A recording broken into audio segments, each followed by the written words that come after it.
அகம் அறிவோமா YouTube channel குழுவினருக்கு கோவிந்தராய் சுப்பிரமணியின் வணக்கம். ஜோதிடம் பகுதியில் ஆவணி மாதம் துலா ராசிக்கான பொது பலனை பற்றி பார்ப்போம். மாதத்தின் ஆரம்பத்தில் சந்திராஷ்டமத்துடன் மாதம் ஆரம்பித்தாலும் குருவின் பார்வை இருப்பதால் வரக்கூடிய தொந்தரவுகளை சமாளித்து கொள்ளலாம். ராசியாதிபதி சுக்கிரன் மாதத்தின் முதல் 4 நாட்கள் குருவுடன் சேர்ந்து 9ஆம் இடத்தில் இருந்தும் அதன் பின்பு கடகராசிக்கு பெயர்ச்சியாகிறார். கடகத்தில் புதனுடன் சேர்ந்திருப்பார். மற்றவர்களால் மரியாதையும் வழிபாட்டு தலங்களுக்கு சென்று வருவதற்குண்டான வாய்ப்பும் திடீர் ஆதாயங்களும் தொழில் சார்ந்த விஷயங்களில் எடுக்கப்படும் முடிவுகள் புத்திசாலித்தனமாக இருந்தாலும் உணர்ச்சி வசப்படாமல் இருந்தால் ஆதாயங்கள் அதிகமாக கிடைக்கும். தொழில் சார்ந்த விஷயங்களுக்காக அலைச்சல்கள் இருக்கும். பெண்களால் ஆதாயமும் உயர்ந்தவர்களின் நட்பும் ஏற்படும். இந்த ஆவணி மாதம் 7, 8, 9 ஆகிய தேதிகளில் ராசிக்கு பாதகஸ்தானமாக சொல்லப்படும் 11ஆம் இடத்தில் வலுப்பெற்ற சூரியனுடன் சந்திரன் சேரும்போது அரசு சார்ந்த விஷயங்களில் கவனமாக இருக்க வேண்டும். புதிய நண்பர்களின் பழக்கங்கள் ஏற்படும். அரசு சார்ந்த விஷயங்களிலும் சந்திக்கும் நபர்களிடமும் ஆதாயம் பெற வேண்டுமானால் பொறுமையாகவும் நிதானமாகவும் செயல்பட வேண்டும். அதிகாரத்தை பயன்படுத்தக்கூடாது. இந்த மாதம் ராசிக்கு 2, 7 கூடிய செவ்வாய் 12ஆம் இடத்தில் இருப்பதால் குடும்பத்திற்காகவும் மனைவிக்காகவும் விரயம் செய்ய வேண்டியது வரும். 4, 5 கூடிய சனி 6ஆம் இடத்தில் வக்ரம் பெற்று செவ்வாயின் பார்வை பெறுவதால் சுக சௌகரியங்களை அனுபவிப்பதிலும் விருப்பப்பட்ட விஷயங்களை செய்வதிலும் மற்றவர்களால் தடை உண்டாகும். செய்யக்கூடிய செயல்களை மனதில் தோன்றும் எண்ணங்களையும் விருப்பங்களையும் மற்றவரிடம் வெளிப்படுத்தாமல் செயல்களை திட்டமிட்டு செய்தால் வெற்றி கிடைக்கும். மற்றவரிடம் பகிரங்கப்படுத்தினால் செய்யக்கூடிய செயல்களில் தடை ஏற்படும்.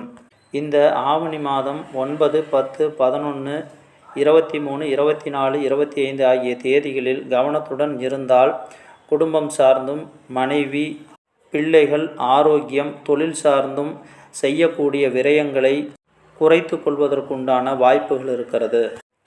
அடுத்ததாக ஆவணி மாதம் விருச்சிக ராசிக்கான பொது பலனை பற்றி பார்ப்போம். ராசிக்கும் 6ஆம் இடத்துக்கும் அதிபதியான செவ்வாய் 11ஆம் இடத்தில் இருக்கிறார். மற்றவர்களால் ஆதாயம் ஏற்படுவதற்குண்டான வாய்ப்பு இருந்தாலும் சனியின் பார்வையால் ஆதாயத்தில் தடை ஏற்படும். ஆதாயத்தை பெறக்கூடிய விஷயங்களுக்கு செல்வதானால் முடியாதவர்களுக்கோ அல்லது வயதானவர்களுக்கோ ஏதாவது சிறு உதவியை செய்துவிட்டு செல்லவும். 2, 5 கூடிய குரு 8ஆம் இடத்தில் இருந்து 7, 12 கூடிய சுக்கிரன் மாதத்தின் ஆரம்பத்தில் குருவுடன் சேர்ந்திருப்பதால் மற்றவர்களுக்காக விரயம் செய்வது, மனைவிக்காகவும் குடும்பம் சார்ந்தும் திடீர் விரயங்கள் ஏற்பட வாய்ப்பு இருக்கிறது. யாருக்காவது அதிகப்படியான கடன் தொகை கொடுக்க வேண்டுமென்றால் யோசித்து செய்யவும்.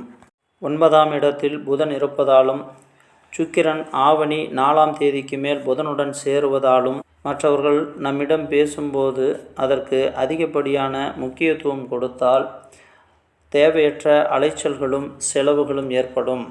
10ஆம் இடத்தில் சூரியன் வலுவுடன் இருப்பதால் அரசு சார்ந்த விஷயங்களில் காரியங்களை சாதிப்பதற்கு உகந்த மாதமாக இருக்கும். தொழில் சார்ந்த விஷயங்களில் பிரச்சனைகளை சமாளித்து வெற்றி பெறக்கூடிய நிலை உருவாகும்.